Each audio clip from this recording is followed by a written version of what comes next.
What is up, YouTube fam? Robbie C here, and today we are going to answer one of the internet's hottest questions: should you bag the Kastaplast Berg? And I'm going to be honest, no, I don't think you should.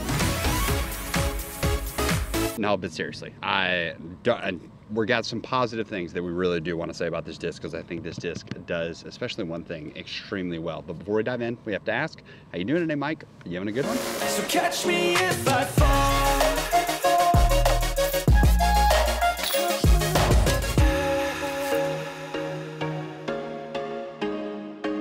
All right, so it is no stranger to those who have watched the channel for a long time that when it comes to the Kastaplast Berg, I have some opinions. And my opinions have generally been that I don't really love the Berg. There are two people that I would say have this hot of a take and voice it as much as I have using my platform, and that is Luke from Swanky Disc Golf and Joseph from Another Round. Of course, when we bring up the Berg, this disc can be extremely divisive, and the Berg gang, I just want to go ahead and say, as a pig farmer and a lover of my mold, I love the support that y'all show for the Berg. And I do think that the Berg has a lot of actual positive things going for it. And so I just kind of want to test those out and give an opportunity to show why personally I don't bag a Berg and why I think people should consider using other discs in this slot. But I do want to defend those who do actually bag the Berg, as well as if you've never tried it, give you a few reasons that you should check it out. So I'm going to start with the classic argument that I give people when I meet a Berg lover and they try to tell me that I'm wrong and my dislike of the Berg. But once we move past that, we'll flesh it out and talk about the positives. I want to kind of bebop in and out so that it's not just all negative on the front and positives on the back, or all positives and then we just end on a super negative note. So we're going to try to ride the vibes so everyone's happy. And let me tell you, I'm taking a shot at everyone, myself included, at the end of the video. So the most classic argument that I get for why people bag the Berg is that it does what it does extremely well. And there's nothing else that does it on the market. And what that does is that this is a low glide disc that you can throw out to a target and know that even if you throw it full power, it's so slow that it almost has like these air brakes on it that want to stop it at all times. So I can walk up to a shot and try to take this Berg and throw it out there and know that if I give it a full power rip, it's going to go towards that basket and it should land right next to it. And you can see those air brakes turn on. Bada boom, bada bing. I'm not a Berg thrower. The disc just does that. Very easy to do. To address the question or the statement of does anything else fly like it, there is actually something that does fly like it that a lot of people don't think about. A brick. Watch. I can throw this brick the exact same way and it'll land in the exact same spot. Bada boom, bada bing. Okay, that was the last cheap shot I'll take at the Berg. Hopefully you're still watching. Hopefully you're still hanging on. We're gonna have a good time with it. What that Berg did is just a showcase of how good of a disc it is. I don't throw it. I'm not that used to that disc, and it still landed on a complete blind shot. I don't know how far away that is. It landed right next to the basket. That's solid. We love that. We think that's a great option, and that's what people love the Berg for, is they're straight, put it right next to the basket, let it land. But here is where my argument sort of forms when I meet people in person for the first time, and that is that I think if you learn how to throw other discs a certain way, you can actually replicate what the Berg does pretty fast. So I brought two discs with me. I brought a Birdie Blend Wizard with me, and I brought the most classic and basic of putters out there, a DX AVR. So if I walk out here, generally what we try to do is we can throw these in that same direction and get a very similar result. I'll go ahead and admit what the comments are gonna say. The Berg's closer, so therefore it's just better. And I would agree with you. Looking at the shots from this distance, the Berg is definitely closer than the other options. But for me, the whole point of throwing an approach is to land it close enough that I can make a putt comfortably. And I do believe that where all three of those putters are, I can make it comfortably. I wanna talk about what the Berg does really well, which is the shot we just saw, and why it shines, and I think kind of why I believe people lean into it. I'm hoping the comment section can be positive here and actually like have some healthy discussion about why you choose the Berg, why you love the Berg, or why you've gone away from the Berg. So here we are on hole 1, and why do I think most people would end up choosing a 1-speed? Why would you choose to throw a slower speed disc? And really there's 3 options for me. 1, you want speed control.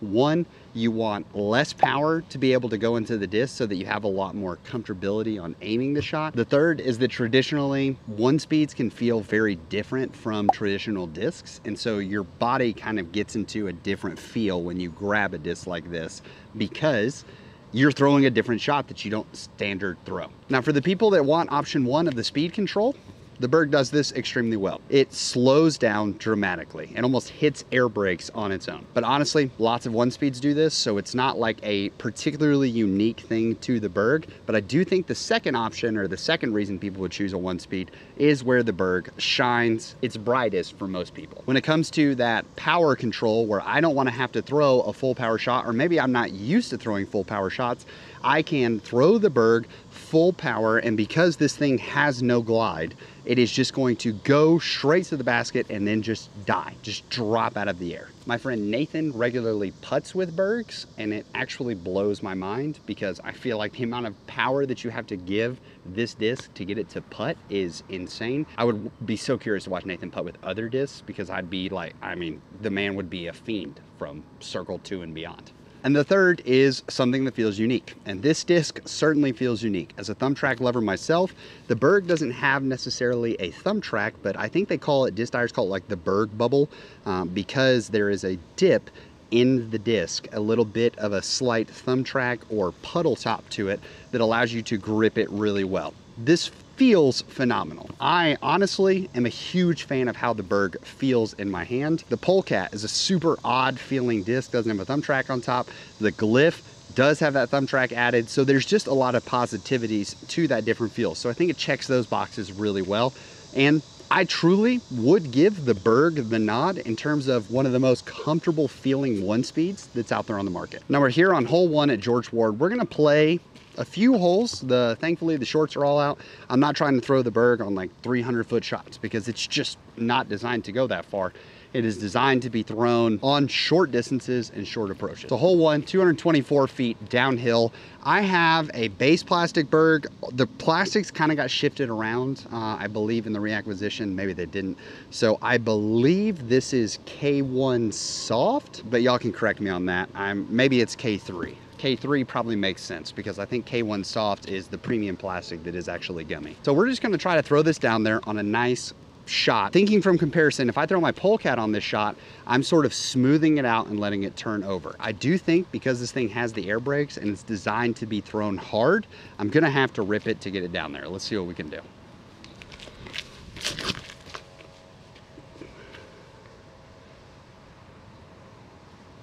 Bank.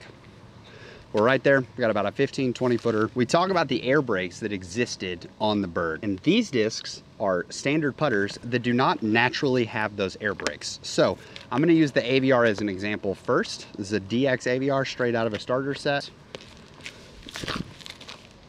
Okay, I didn't throw it like a normal putter. I threw it straight into the ground. Let's see if the Wizard can do something different.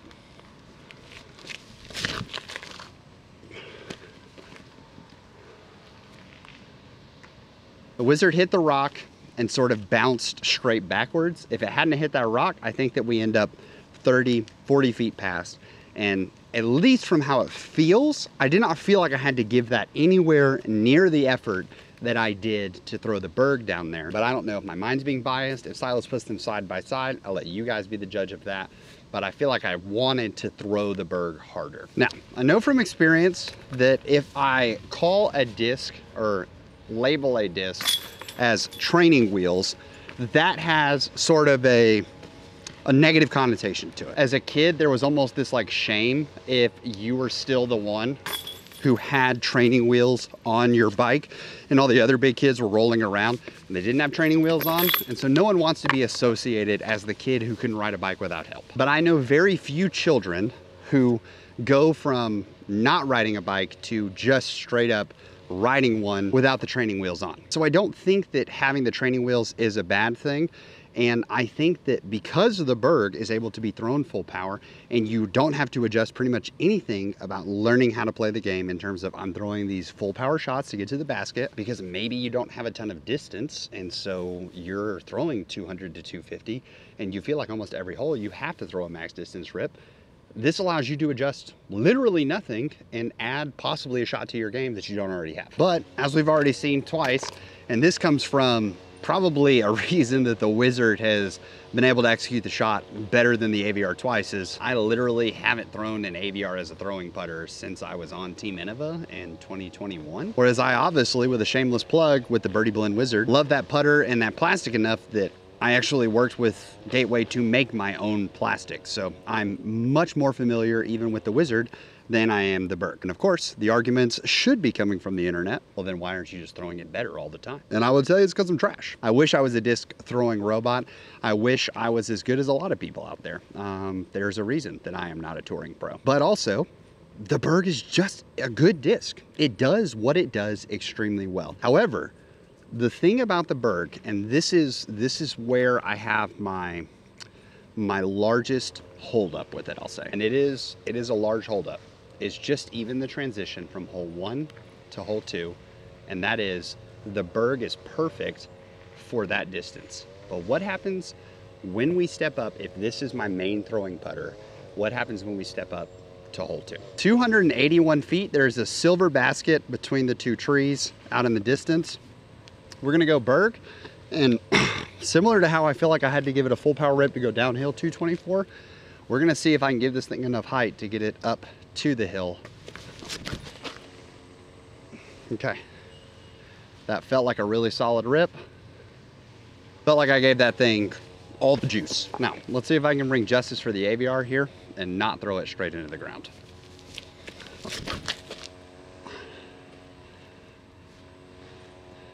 Indeed, I did not throw it straight in the ground. Honestly, a little more turn than I expected, but that makes sense. Wizard's gonna be a little more overstable. Let's see what we can do. Wizard's gonna be a lot more overstable, but seems pretty good. Let's go see what we got. I'll be the first to tell you that I feel like my throws got progressively worse. So we gave the Berg the best hit of the 3, and it is the farthest from the basket. Now, I'm gonna talk more about this in a second, but I do think there is a shot that the Berg does extremely well that most people, when they try to talk to me about loving the Berg, they don't actually talk about this shot, and I think it's where the Berg shines. While the Berg does what it does really well, as soon as you try to push it beyond that one thing that it does extremely well, we end up struggling, and we're gonna need another disc in that slot. I mentioned this at the basket of hole 1, but if you are newer into the game or you're not a person who likes to shift things around very often, I would say, for instance, you could be one of those people who tries to throw almost everything super flat and let the disc do the work for you. Completely valid way to approach disc golf, and I think that there are even touring pros that approach the game that way. Let the disc do the work. And the Berg is one of those discs. It is going to do the work. If I'm trying to throw an approach shot to here, the ceiling's a little like closed off, so I can't really give it like a jump putt because I'm gonna hit these trees and drop down. So this is where being able to step up with a slower disc and just drop it right next to the basket is super helpful. I changed literally nothing about how I throw. I just chucked that disc out there, boom, it's parked next to the basket. But a throw that I've talked about several times on the channel is that flick of the wrist up shot. When I learned how to throw this shot, it allowed me to not only change my game, but to score more often, because now instead of having to, on long looks like this, just be like, oh, I'm just gonna throw it right next to the basket, I'm gonna give it a chance to go in, which honestly is what I was able to do with that Berg. I just try to throw the Berg right at it. I just pull it a little wide. Now the flick of the wrist up shot at its core is the idea of throwing a nose up pushing shot. I'm going to put the air brakes on this disc so that I backload my grip. Rather than being front loaded, I backload it so it's a lot more here. And I am going to almost push the disc and send it that way. My wrist is curled in and push it. I've got a whole video on it. I'll try to find it so that I can link it up here for you guys. But when I learned to do that flick of the wrist up shot, I can take any putter and throw them in a method that they stall out right by the basket. Now that one was a little too stalled.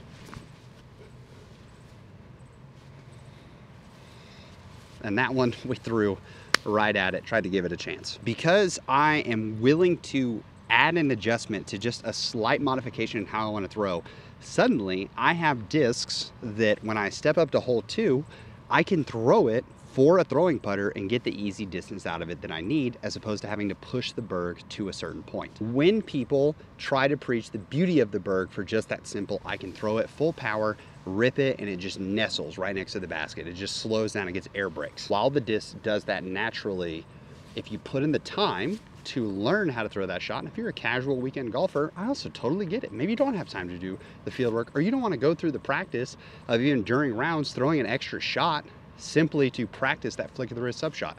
One of the ways I do it is the same way I learned how to throw forehand rollers, is if I'm putting out on a basket, I throw that flick of the wrist up shot to the next tee box and just try to park it on top of the tee box. But I get it. If that feels like work for you and you don't want to learn that skill and you want to ride this hobby to what it is, totally fair. I think the Berg serves that role really well. And I also think there's another shot that the Berg does extremely well that, like I said, most people are not arguing it. And I do think that the Berg does this better than any other one speed on the market, and better than pretty much any putter as well. There are 2 names I'm going to throw out here, and I've talked about both of them on the channel before, and I've had one of them as a guest on the channel, and that is Addison Coleman and Pete Collins. Pete Collins runs the YouTube channel OG Disc Golfer, and Addison, if I can remember, I'll try to put some links in the comments. And Addison, if you want to comment down below, I'll try to make sure that it gets some traction and we give you the chance for people to find you as well. Addison has a phenomenal forehand, incredible forehand, one of the better forehands that I've seen in person from a non-touring pro. And Addison loves the Berg. Pete loves to do flick putting. If he has tutorials on it on his channel, he absolutely obliterated me with flick putting on a pig battle. Using that sort of burn over forehand, I think the Berg does that extremely well, because it is not as understable, or even I would say neutral, as people might want to make it seem. I feel like its neutral flight comes out of the fact that it just has the air brakes naturally built in and wants to drop. So when it comes to 1-speeds and putters, being able to yam on a putter and let it turn over like that without ever worrying that it's going to turn into a thrower where you pull it down and then it hits the ground and rolls, is something that the Berg does extremely well that I really don't think a lot of other putters can replicate. There, I had to throw it softer, and so because I had to throw it softer, it's harder to get the angle right on. I pulled it past the basket because I didn't feel like I could pull it down. So this one's a little more overstable. And you can see only one of them actually hit metal, and this is, once again, the Berg that I do not throw often at all. I pretty much only throw Bergs on video. If you're looking to throw that shot and add it to your repertoire, the Berg could be fantastic for that. But once again, I feel like most people who throw the Berg are not practicing that shot with it. You should check it out, because I think the Berg does that extremely well. Like I said, better than any other 1-speed for sure. I also think that it does it better than most putters. Now, do I think there's an alternative option to that as well? Sorry guys, I do. If you've got your Harp, Entropy, Toro, Zone, Pig, Rat, A3, A2, so many overstable putt and approach discs, and people are offended because I left them out. Try to start with the Harp gang, because I know you guys always feel like you get left out. Probably because you do, I'm sorry. Try using your overstable putt and approach disc on that line, letting it have a little pull, a little tension to it, and I think you're gonna see similar results. There's no doubt that a hyzer is the most reliable shot in the game. If you want to have reliability, if you want to have consistent scoring, being able to throw that hyzer is a huge benefit. I talk about it all the time here on the channel because I fully do believe in that. And overstable putt and approach discs allow you to do that extremely well, because they want to lean into that hyzer, you throwing that hyzer out wide rather than having to worry about throwing it flat. Did I get it too much anhyzer, too much hyzer, and now it's veering offline? I can just simply throw it wide and let it drop in, which is why I encourage folks to add a putt and approach disc to their bag. Personally, I prefer Pigs because if it's good, you keep it in the bag. But another reason that I love the Pig is because I season them in. I have 3 pigs in my bag that require and are used on a variety of shots. My precious child, that is a pig that has been seasoned into where it hides or flips and does things like that, is extremely similar to what a Berg does. But once again, where the Berg highlights that forehand hyzer really fast, an overstable punt approach disc can also do a similar shot while having other options available to it. Really what I want you to see here is that, to me, the Berg is a great starter disc to teach you a couple of things, and that is those straight approaches and that flick Annie approach. I think the Berg teaches you those extremely well. But I want to use the Berg as an example of how it can be a killer to overstable the punt approach disc in certain situations. I have a basket straight ahead of me. Because of this tree on my right, I cannot throw a backhand hyzer into the green. So if all I had was my overstable pig, or all I had was an overstable zone or something like that, suddenly I'm in a little bit of trouble here because I don't have the wide open hyzer. Now, let's think about forehand. Okay, well, if I go forehand from here, those trees over to the left of the basket also come into play. So I'm either gonna have to get sneaky and try to get all the way around them without bringing the road into play that's behind the basket, or I'm gonna have to come up short of them and trust that I can make a 30-foot putt. All of which are options that for most every amateur in the world, we don't like. Enter stage left, the Berg, really shining on this shot because I don't have to throw the Berg on a super finessey line. If I'm struggling from 150 feet out from the basket, let's say this is probably 200 feet away from the basket, I can put a Berg in my bag and start being able to throw this shot tomorrow. And because I have this disc, I can throw 200-foot tunnel shots and put them right next to the basket. Now, can I replicate this with other discs doing the air bounce? I certainly can try. Not air bouncy enough, it glided past the basket.